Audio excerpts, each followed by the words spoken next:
What is going on with the Boston Celtics? 2 straight duds. Now they're facing a little bit of adversity. We're going to talk about it right now on the Locked On Celtics podcast. Be ever ready. Recognize the city of champs. Boston, baby, we do what you can't. Locked on number 18, Tatum and Brown, J-team, step back. We gon' wet that and slay teams. Of course, the Celtics, who else could it be? Screaming like KG with the Larry O.B.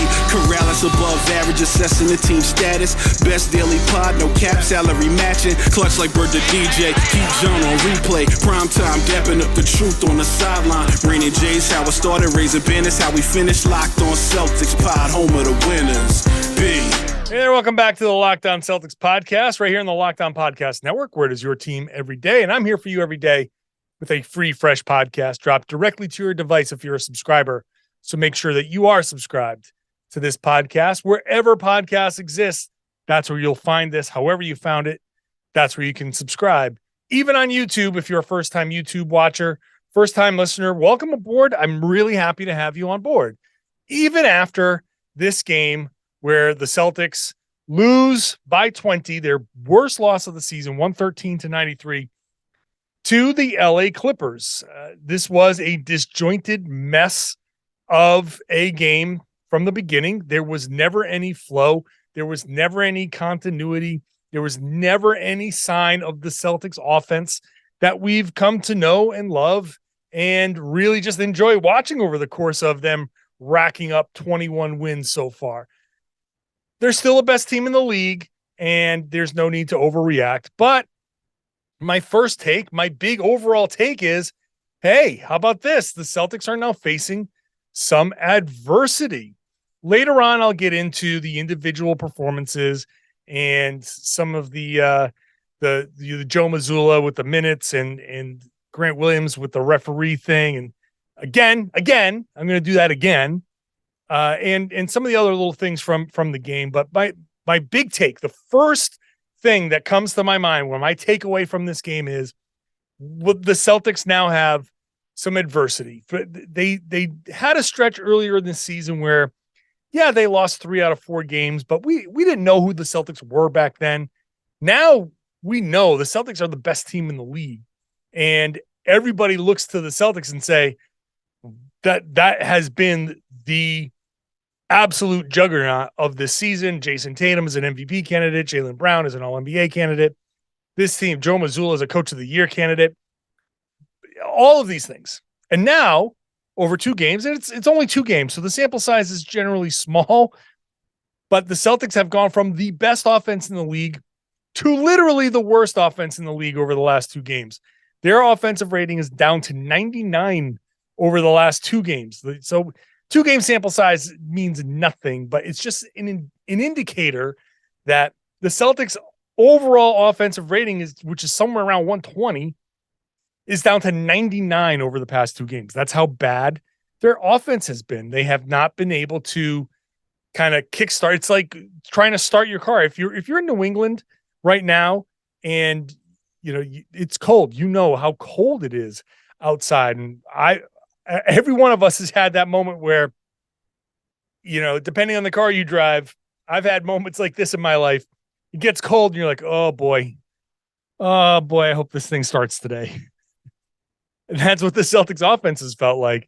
You put the key in, you turn it, and you say, okay, baby, what do you got for me?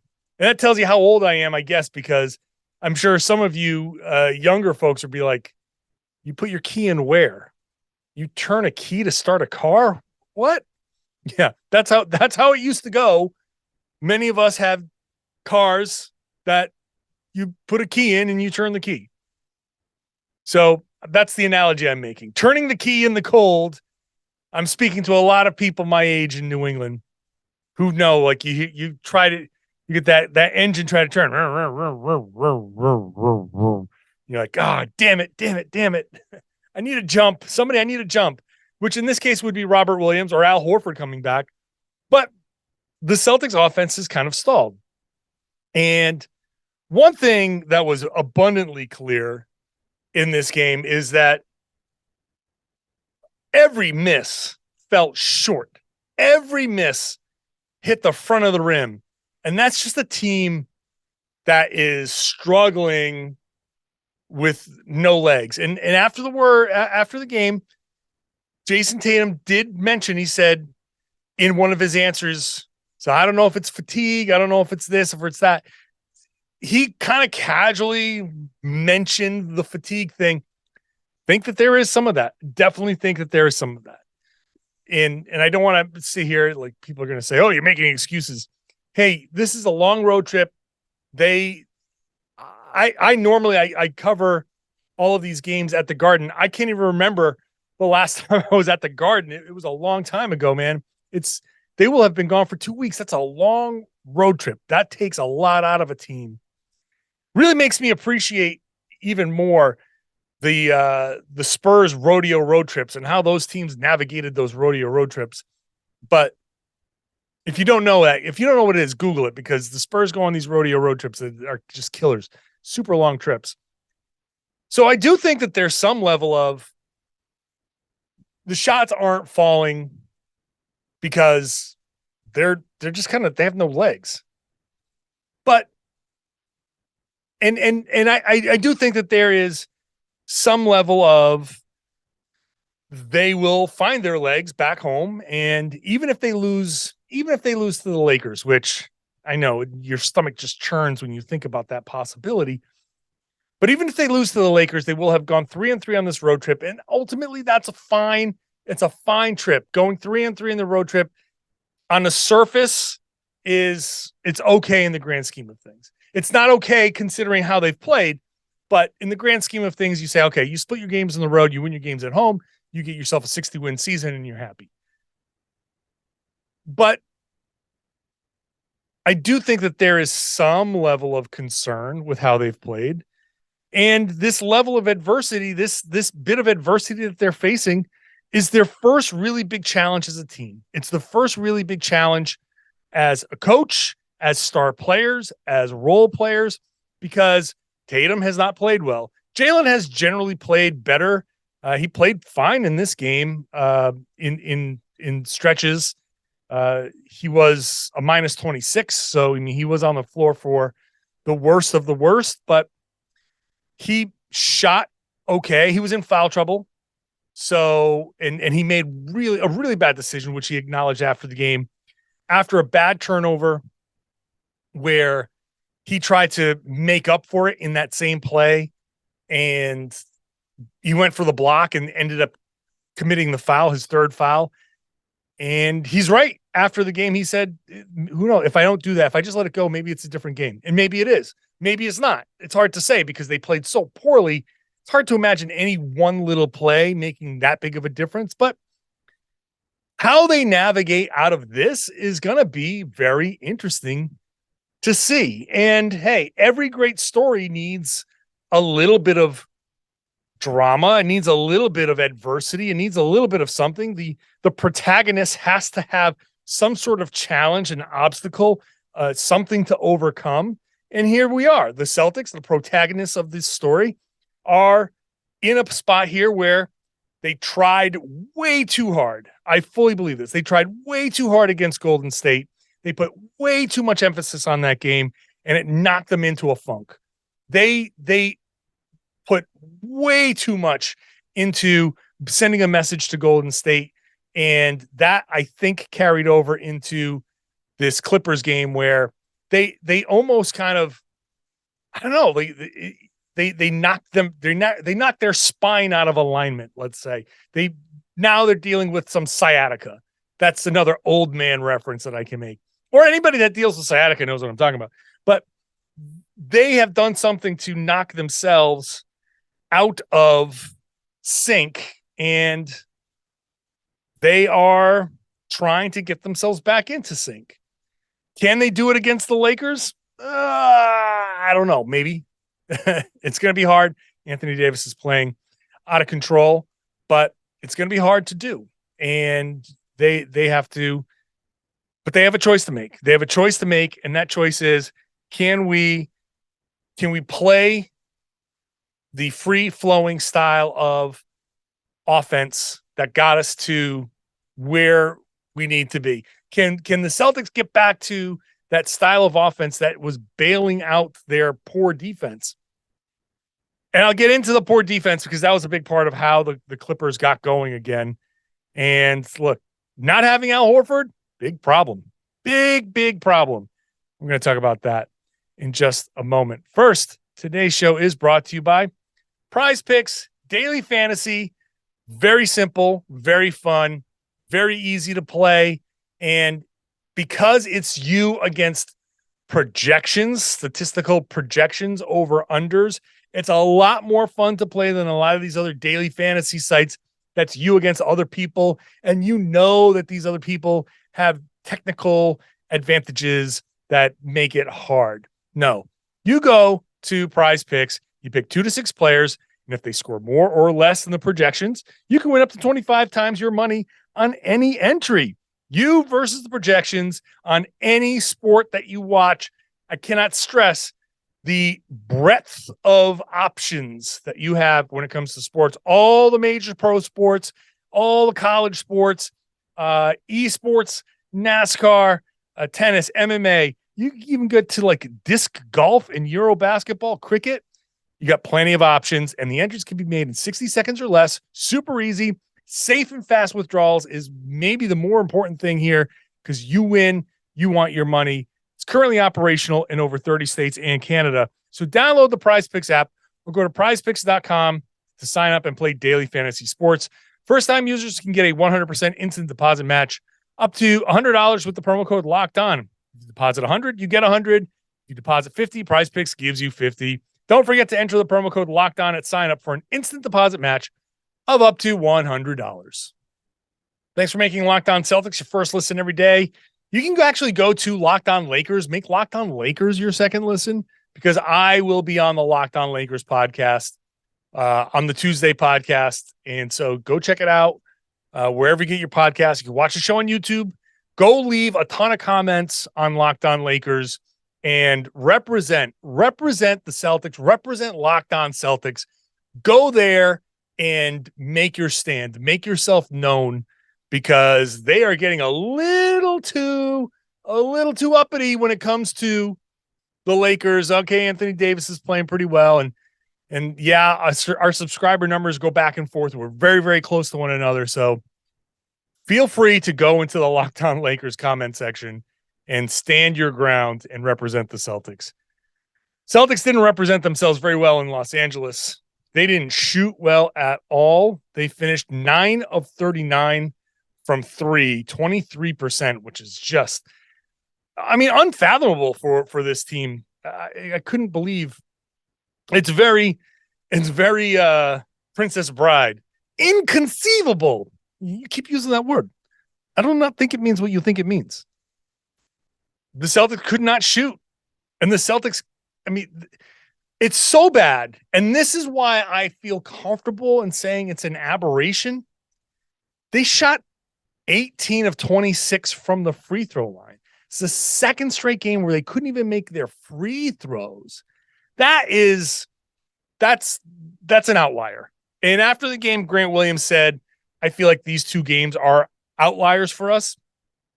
But, and I agree, but you got to find a way to, if anything, make your free throws. To shoot 43.5%, 23% from 3, 69% from the free throw line. True shooting is just abysmal. The Celtics have the best true shooting in the league at 62%. Let me see here. I can quickly get the advanced numbers here. Their true shooting in this one, 53%. So they're 9% less. True shooting takes into account 3-pointers and free throws. Their effective field goal percentage, 49%, is a number that takes into weights 3-pointers. So their shooting has been terrible. Meanwhile, the Clippers' true shooting was at 57%. Their effective field goal percentage was 54%. They couldn't miss. And I think that was a function of Blake Griffin. And Blake, I'm not getting on Blake because he's doing the best he can. But I think having him out there, first of all, he's never intended to play this much. So having him start these games is obviously outside of the norm. So fine. I'm not criticizing Blake, but having him out there, I think really it's not a surprise that two good teams, two teams that can step into mid-range shots, two teams that understand where and how to make baskets. Even though that Clippers offense is not great, Paul George knows how to make a bucket. Kawhi Leonard knows where to go to make a bucket, and he loves it in that mid-range. Marcus Morris knows how to score a bucket, man. That dude can score. A lot of these guys stepped into clean shots, and at first the Celtics were dropping, and there was that drop coverage again. But then they started switching, and it didn't matter because you could just shoot over the top of Blake Griffin. He's not going to come out and challenge. The difference between having Blake and having Al Horford was stark because you can't shoot directly over the top of Al Horford.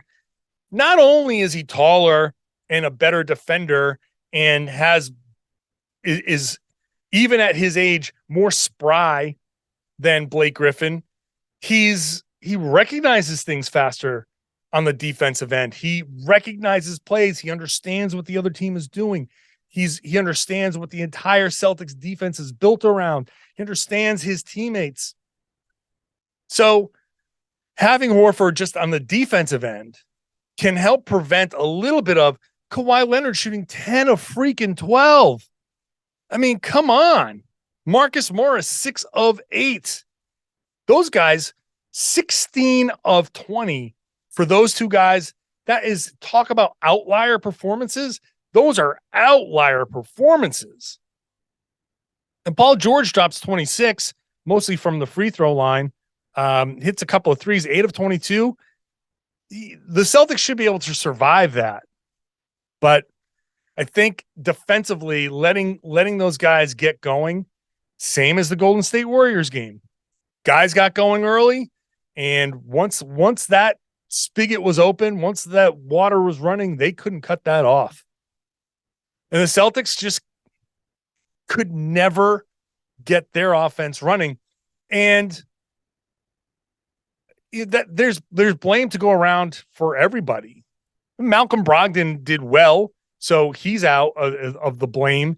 Grant Williams, I think, aside from the one play, I'll talk about it next with this with Luke Kennard hitting a 3, the officiating and all of that stuff.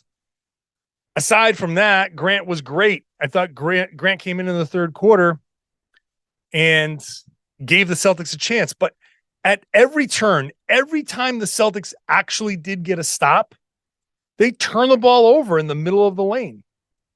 Live ball turnovers. They gave up 10 steals. 10 of their 15 turnovers were live ball steals. And all of them seem to be right in the middle of the lane.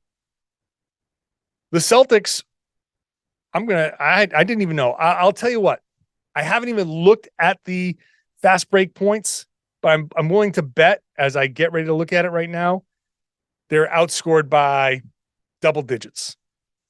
Fast break points, 14-1. There we are. How do you get one fast break point? How is that possible? Get fouled on the fast break.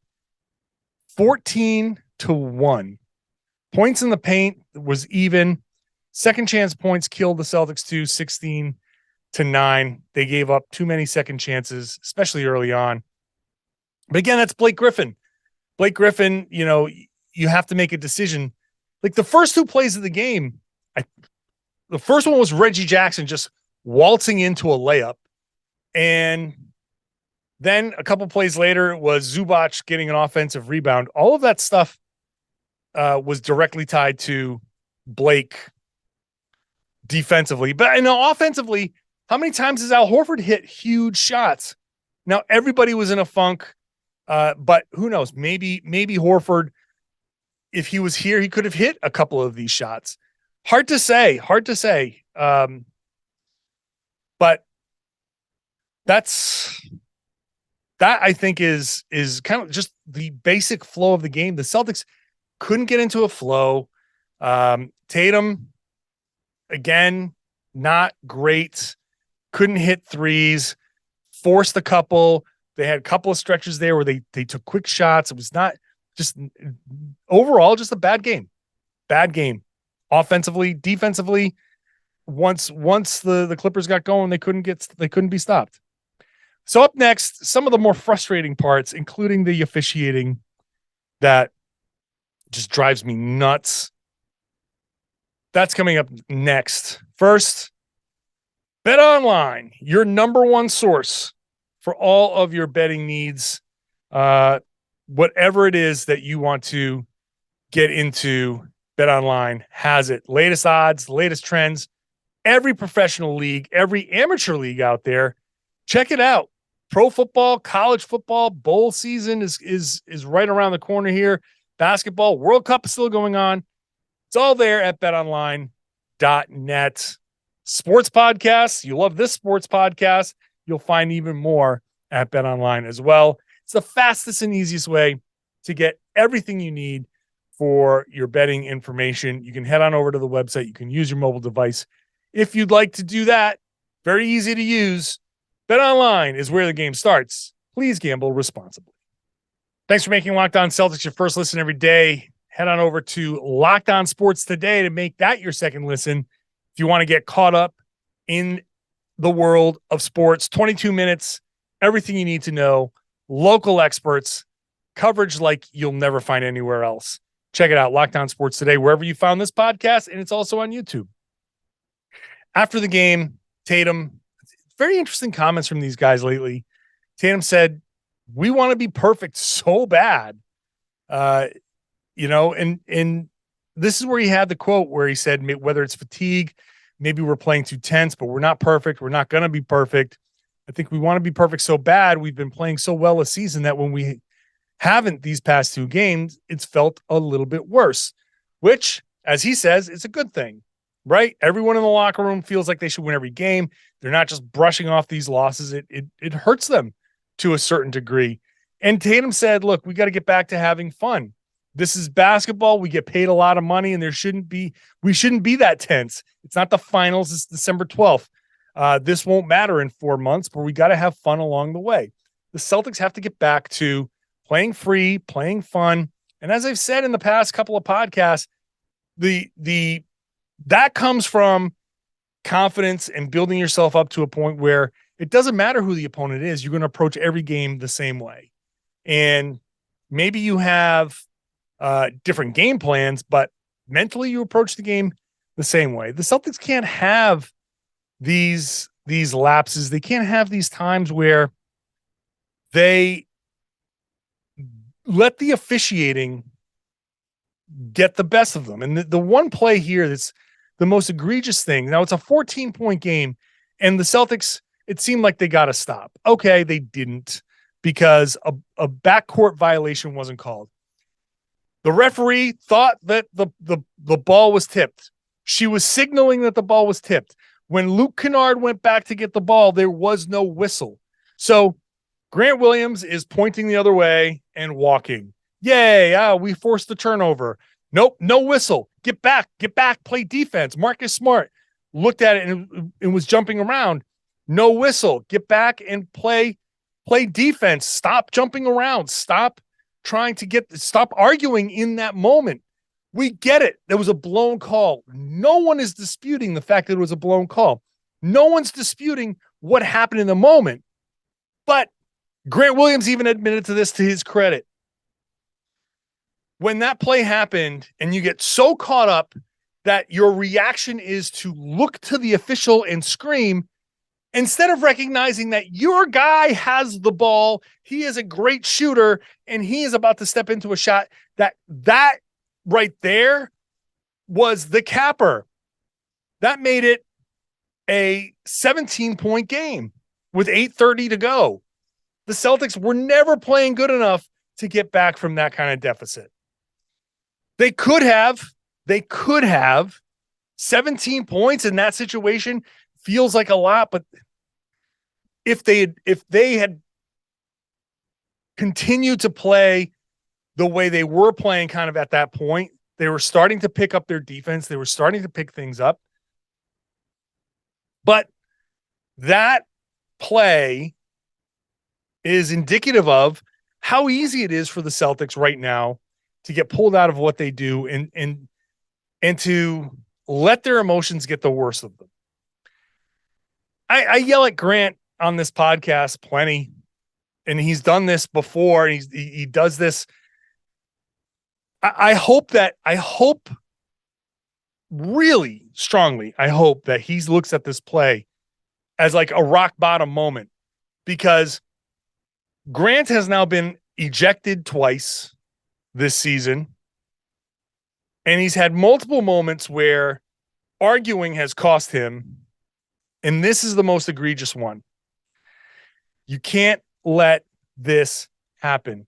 Play out the damn play. Guard this guy and get the rebound, and then you can look to the ref.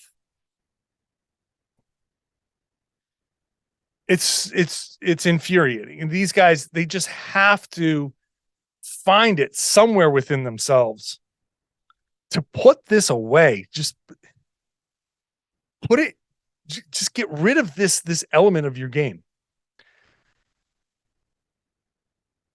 The Celtics will get a boost from Robert Williams at some point, and he certainly would have helped. There's help along the way with Al Horford.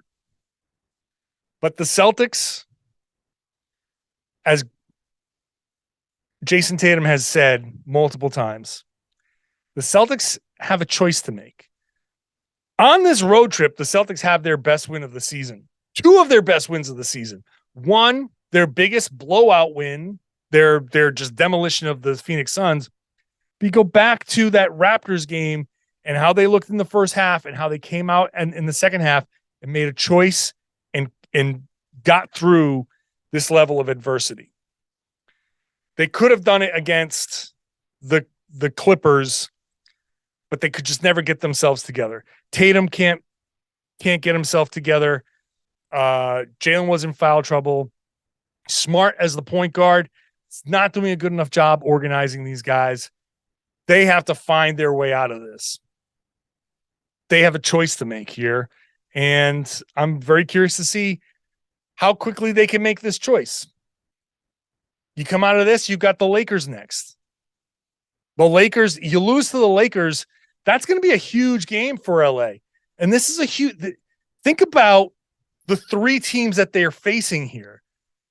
The Celtics walk into these games as the best team in the league, and they're still the best team in the league record-wise. So Golden State at home, they were 11-2 at home at that point, but 2-11 on the road. So like they came in as a 500 team with something to prove. The Warriors actually had something to prove, and they saw the Celtics there and they said, this is where we prove it. The Clippers with Kawhi back, they had something to prove and they proved it. The Lakers have been playing better. They have something to prove, because the criticism of the Lakers is you've done it mostly against the bad teams. You've done it mostly against lesser competition. Well, there's no greater competition than the Boston Celtics. And you can catch them right now in their little funk. The Celtics have to make sure that they're ready for the Lakers' best shot, because Anthony Davis is playing great. He's playing at an MVP level. You can't let him go off. You can't go out there and you lose to the Lakers. Even though at the end, if they lose and they're 3-3, hopefully in a month we forget about this. MLK Day is in a month. That's the next big. Christmas is coming up soon, and that's the first really big weekend for the Celtics for the NBA. And then MLK Day is coming up, and that's the next big one. The Celtics have an opportunity by that next one to have all of this stuff forgotten, but would really be nice if they could get themselves together and send a message against the Lakers send a message to themselves against the Lakers that you can go out there and you can get out of this funk and you can pull out of it. 2-game losing streak, not a big deal at all. All the best teams in the world have 2-game losing streaks on their resume. So not a big deal. See what they do. I'll be back after the Lakers game with another very, very late podcast for you. So subscribe. If you are an early riser, I might be catching some of you on the back end. Some of you might have gone to sleep and you're waking up to this podcast because it's going to publish it at about 4:30 in the morning. So hopefully I'm catching you, well, at least on the East Coast. Maybe some of you internationally, you'd be like, this is going to be a podcast for dinner time. So wherever it is, whenever it is, I hope you enjoy the podcast. And I hope you subscribe if you're not. And if you are a subscriber, I hope you share the podcast and tell your friends and everybody that they should be listening to and watching the Locked On Celtics podcast right here on the Locked On Podcast Network. Your team every day.